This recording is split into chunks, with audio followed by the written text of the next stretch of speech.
One America's Matt Schuck caught up with Louisiana Governor and 2016 presidential hopeful Bobby Jindal and has this report.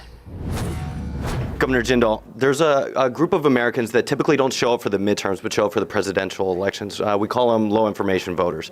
How are you going to capture their attention? Look, I think every American, whatever you want to call them, every American's worried about the same thing. They're worried that under President Obama, that America's future looks cloudy. That look, under President Obama, he's presided over the bankrupting of our country here at home. You see over $18 trillion of debt. You see a weakening of our stand in the global stage. You see the rise of ISIS, Iran on the verge of becoming a nuclear power, America not staying with Israel. And you also see a coarsening in our culture where they're trying to take God out of the public square, an assault on religious liberty. I think every American should be concerned about these trends. I think every American should say, this is a time for a big change in D.C. I have a lot more confidence in the wisdom of the American people than I do in the elites living in Washington, D.C. I think this election is about sending somebody to the White House, not just a Republican, but somebody who's going to make big changes, conservative changes, who says our future can be bright, America can win and own this century, but it's not inevitable. We have to make the right decisions, and it starts by winning this election.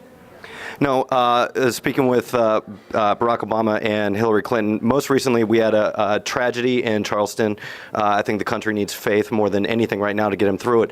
It was virtually almost overnight that they started unveiling a need for stronger gun control legislation. What are your thoughts about that? Look, I think it's shameful. Within 24 hours, you had the president, the commander-in-chief, trying to score cheap political points off this awful tragedy. Now, this was a time for him to be healing and unifying the country. This was a time for him to say, for example, calls to prayer. At a time, you've got 9 people gunned down when they were in a church at a Bible study, studying Scripture, praying to the Lord. This is a time for the commander-in-chief, our president, to say, it doesn't matter whether you're black or white, Democrat or Republican, we're all Americans. We're going to pray for these families. We're going to show our love and concern for these families. He should have encouraged people to go to church. He should have said, let's fill the pews. He should have encouraged people to go to their Bible studies.